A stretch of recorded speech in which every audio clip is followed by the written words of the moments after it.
I married a stranger for a green card. 10 years later, she's the love of my life. When I was 24, I was broke, desperate, and running out of options. I had moved to the United States on a student visa, but after graduation, my work authorization was ending.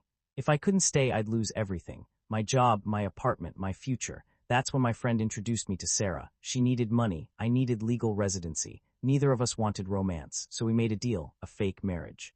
Simple, at least that's what we thought. We got married in a small courthouse with 2 witnesses. No family, no honeymoon, no love, just paperwork. The plan was easy. Stay married long enough to satisfy immigration requirements.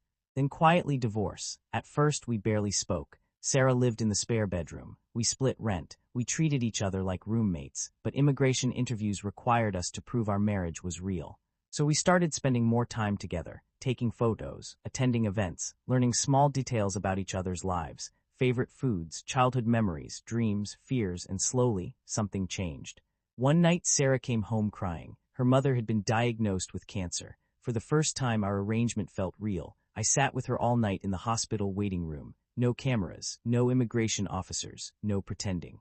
Just 2 people trying to get through a difficult moment. After that, we became friends, real friends, then best friends. Years passed. The green card process finished. The reason for our marriage was gone.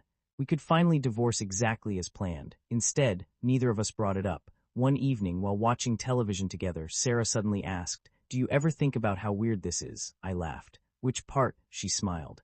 "The part where we're married." For a moment, neither of us spoke. Then she quietly said, "I don't think I want a divorce." My heart nearly stopped, because I'd been thinking the exact same thing. The truth was terrifying. Somewhere along the way, I'd fallen in love with my fake wife, the woman who knew every embarrassing story from my childhood, the woman who sat beside me during my father's funeral, the woman who believed in me when I started my own business, the woman who felt like home. So I asked the question I'd wanted to ask for years. "Are we still pretending?" Sarah started crying, then laughing, then crying again. And finally she whispered, "I don't think we've been pretending for a very long time." A year later I proposed, for real this time. No paperwork, no immigration forms, no contracts, just love. Today we've been married for 10 years.